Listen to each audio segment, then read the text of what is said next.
What's going on, guys? We're back at it with another video. We're gonna be working on the Civic today. We're gonna be pulling the head off because I think I bent another valve. Well, I don't think, I know I bent another valve. Backstory on the car, if you haven't seen the intro video, this is a D16 Y8, naturally aspirated, high compression. It's like 13-to-1 compression ratio, has flat valves, domed pistons, all that, fully built head, big cam, excuse me, springs, retainers, everything. Anything that can be done was done to this. But right now I'm kind of in the experimental phase, trying to get it running reliably with that kind of compression, stock bore. Yeah. So I was trying to compression test it with this cheap compression tester, and it ended up spinning inside of there. So either way, I gotta take the head off. I was just trying to figure out exactly which one it was, but at the end of the day, it doesn't matter. Head has to come off. But basically what had happened was I was in the middle of tuning the car, and we were having problems with the car not revving out to I think he had set it to 8,000 or 9,000 RPM, and it was only revving to like 5,000. So he was like, check your ignition timing, which I did, timing light and everything, but I messed up and I checked it wrong. It was really late, and I thought I was looking at the right timing marks, so you could kind of see them. So if you look inside here, that V right there, and then there's another one right there. You're supposed to line up the timing marks on the the harmonic balancer to those marks, and I completely missed that bottom one, and I was just lining it up to the top one. So when I did that, the car was timed wrong. The ignition timing was way off. And I didn't realize that. So brought it back to the house, and I moved the timing on the cam, thinking it was that, like it was off a tooth or something. It has a big cam in it, so it's kind of hard to tell when it's idling properly. So I thought it was that, started it up. It definitely wasn't right. So I put it back. I only let it idle for maybe a minute or two. Put it back, realized that I messed up the ignition timing, went for a drive, and yeah, the valve was already done by then. Prior to doing all of that, when it was only revving to 5,000 RPM, I was able to drive the car like 30 miles or something like that, like 30 good miles, get the seats or get the rings seated, you know, put some heat in the car, get a few stop and goes, you know, bring it up to a nice decent speed, do a few decels, XLs, you know, put a little load on the engine. So now I think we figured out kind of what exactly is going on. Me and the machine shop, we figured out what exactly is going on with the compression, why the valves were touching and stuff like that. But yeah, we will dive into it, and I'll explain as I'm going.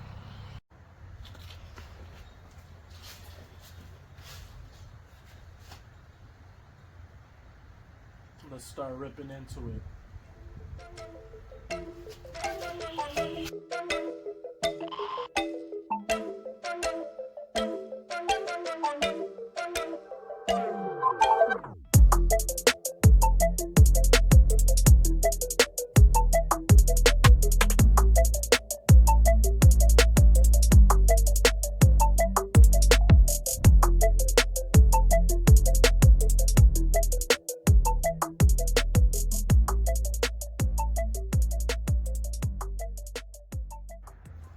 Alright, so exhaust manifolds off, intake manifolds off, distributors off, upper coolant hose is off, dipstick is off, timing timing belt cover is about to come off, but I need to take the balancer off. Oh, I forgot about the alternator. I gotta take that belt off. And then, yeah, pretty much ready to pull the head. But so the reason why I have the valve cover on still is this mark right here is a timing mark. Oh, actually, I don't even have to do anything. So between right here and right here, that's one tooth. This is one tooth behind. So this is one tooth retarded. I need to make a mark right there. You can kind of see where that other mark was. I need to make a mark right there. Again, erase this one because this is the correct timing mark for TDC. But before I even do that, I'm just gonna put it to TDC and verify that that's the correct mark.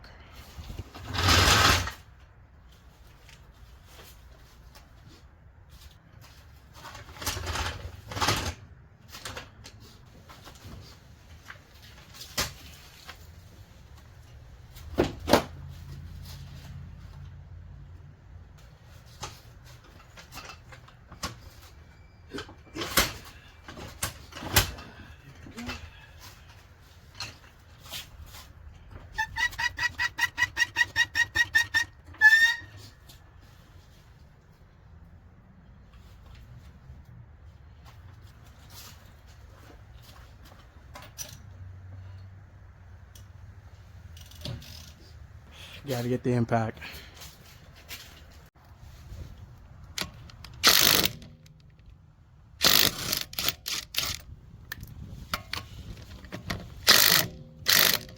Bro, kidding me?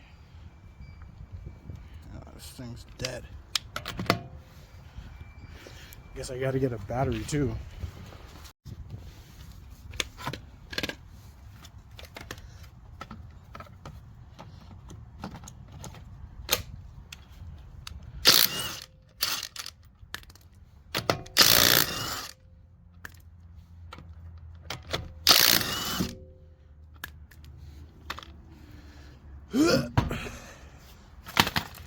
Oops. Alright, so I'm just gonna turn the crank pulley over to TDC and match it up with up here, make my new mark, confirm that this dot is the correct mark, and go from there.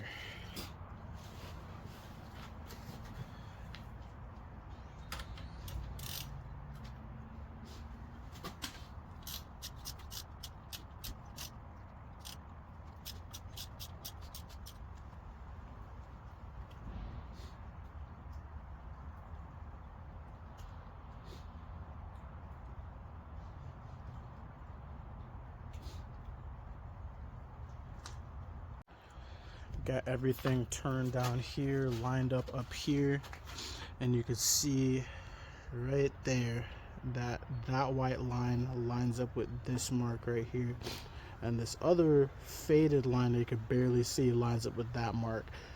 This mark is TDC, so I'm gonna remake this mark up here. And as far as down here goes, it's a little tricky to see,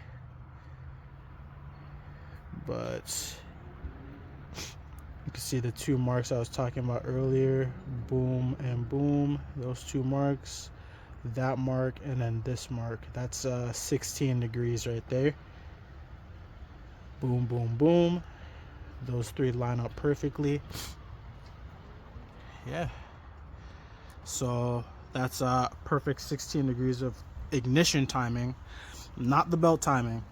And I'm just doing this to be able to make this mark again. You can kind of see where I had the original mark. So yeah, I'm gonna remake that and then we will go from there. I'm also gonna put a mark here and one right here. Just makes it easier because again, damn. Just makes it a little easier because this is a track car, so if anything were to happen at the track, and I needed to pull the head like super fast, I could go ahead and pull it like really fast. Yeah, if I wasn't filming, it takes me like, I don't know, about 15-20 minutes to pull everything apart. So it's a very simple, easy setup. I try to make it as quick and simple as possible. So if anything were to happen, I could just boom, boom, boom. I have a small box here full of tools that I need. And yeah, that's pretty much it. We will proceed.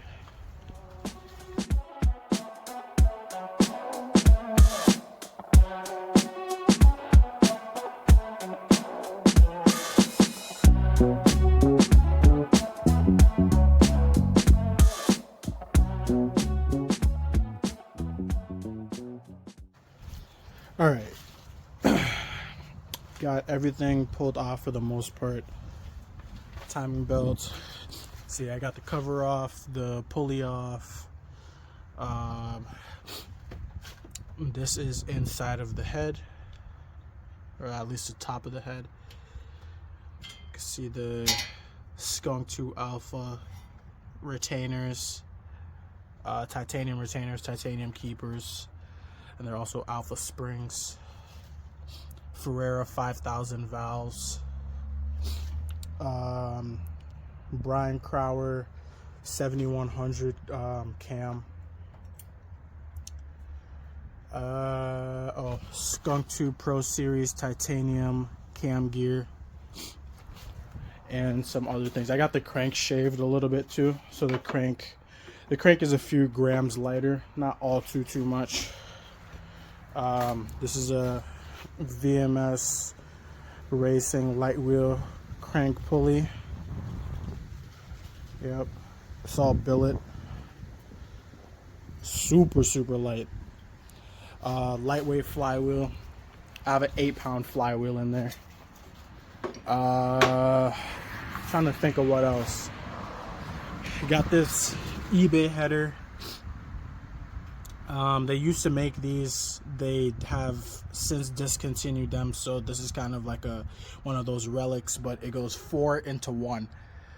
You know, you don't really see those anymore. It's like a ram horn style mounts, you know, or ram horn style manifold. Oh yeah, I almost forgot to. Skunk 2 Pro Series intake manifold with the 70mm throttle body, and then I have the whale tail, if you know what I mean, the whale tail intake, the carbon fiber one. Yeah, that's kind of a quick rundown. These are RDX injectors, 410s, I believe, either 410s or 420s, and then I have a Walbro 250 fuel pump. The car's on E85. Yeah, but yeah, I'm just going on and on and on. Let me take off the head and show you the exact problem.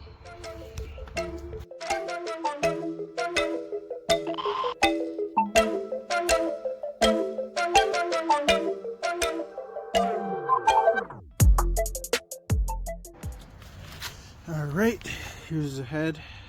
Cam's still in there, so some of the valves are going to be open. This is cylinder 4. You can see the valves are not, they're opening, but they don't, to me, they don't look even. So I think at least one of those two is bent on the intake side. And the rest look pretty good. I was suspicious about one. That's the one that has a tube in it. But I didn't really get to test it good because the thing started spinning in there, and I don't have an easy out with me here, so I just let the machine shop do that. But other than that, I don't see any like severely bent valves, which is really good. And that's good news for me. Less money. I could just buy the valves that I need, because this is like the, man, 6th, 7th, 8th set of valves that I've bought. I don't even remember how many sets of valves, but basically the valves do not fit. They're not out of the box straight up fit. We have to work a little bit of magic to make this setup work. There's some custom machine work that had to be done to make these valves sit in there like they do, and to work with the high compression pistons. And here is a view of the pistons. These are P29s. And if you're wondering why the gasket looks like that, the head gasket, I put some copper spray on there. So yeah, this is it for now. Until next time, probably next video I'll be at the machine shop. We'll have a little talk with the machine guys, and kind of come up with a game plan for the next motor, the next iteration of this.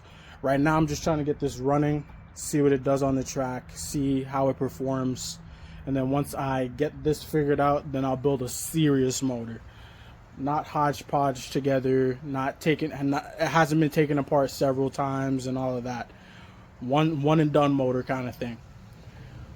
And yeah, have some ideas for something happened to the mic, sorry about that.